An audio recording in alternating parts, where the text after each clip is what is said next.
So we've done a real job. We've secured historic funding for the Kennedy Center, and we got that in the great, big, beautiful bill. That's a bill that everybody said was impossible to get passed. They said, you can't do it. It's too big. It was supposed to be 17 bills. I said, let's put it in one, because the Democrats are absolutely crazy. And I have some Democrat friends here, but they're crazy. And they might have approved a couple of them, but most of them they wouldn't. I said, if we put it all in one, there's something for everybody. And we got it approved with a pretty small majority. We have the majority, but pretty small majority. We got it approved. And we got some support. We got a little support from some of the rational Democrats. But one of the things we were able to do is help very much the Kennedy Center. We got so many other things, though. Largest tax cuts in history. No tax on, think of this, tips. No, for the workers, no tax on tips, no tax on Social Security for our great seniors, no tax on overtime. Nobody thought that was possible.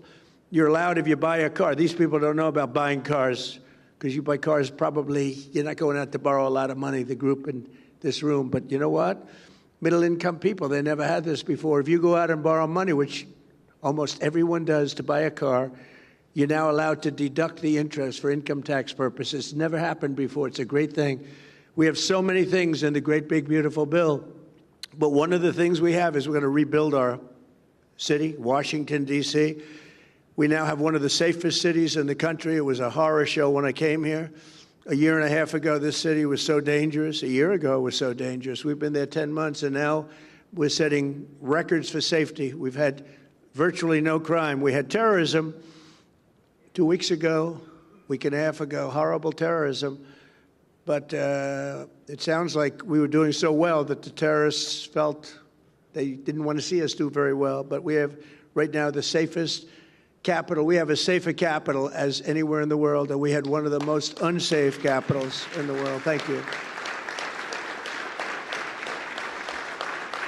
And I walk through the White House, and I'll see especially young women say, sir, thank you very much. And I know immediately what they're saying. They're not thanking me for the 8 wars that we've stopped. They're not thanking me for even the tax cuts or any of the other things we've done. They're thanking me because they can actually walk to the White House. They feel safe now in the city, and they are. And I want to thank our National Guard. They've been unbelievable. The National Guard has been great.